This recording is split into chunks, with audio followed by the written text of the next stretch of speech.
હાલો દોસ્તો, જય શ્રી કૃષ્ણ। ચાવડા સાહેબ અત્યારે જો કેટલી અને જો સામે ભૈલો ઊભો, જો આ ભૈલો ઊભો ને એમને અત્યારે તાત્કાલિક લેવા આવ્યો છે ને ચાવડા સાહેબ જો ઇમરજન્સી દોડીને જઈ રહ્યા છે।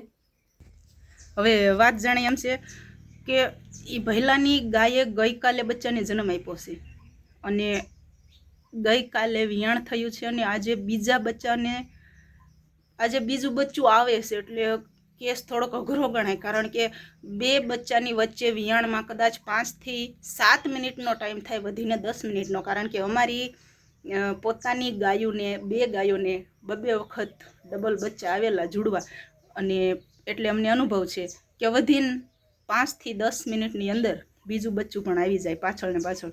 અને આ ભૈલાને ગઈકાલે એક બચ્ચાને જન્મ આપ્યો ને આજે બીજા દિવસે બીજું બચ્ચું આવી રહ્યું છે એટલે તાત્કાલિક એ ભૈલો જે છે એ ચાવડા સાહેબને લેવા આવ્યો ને એ તાત્કાલિક પોતાનું હાથી અત્યારે જે એમણે હાંકતા હતા એ હાથી તાત્કાલિક છોડી નાખ્યા છે બળદ, અને દોડા દોડ તમે લોકોએ જોઈ એવી રીતના ગયા છે।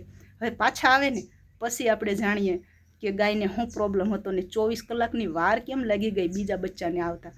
તો ઓકે, તમારો પણ રિપ્લાય આપજો કે આવું કેમ થયું હશે। ઓકે, જય શ્રી કૃષ્ણ, મળીએ બીજા વિડીયોમાં, પછી તમને ચોખવટથી વાત કરીશું કે આવું કેમ થયું એમ। ખુશ રહેજો।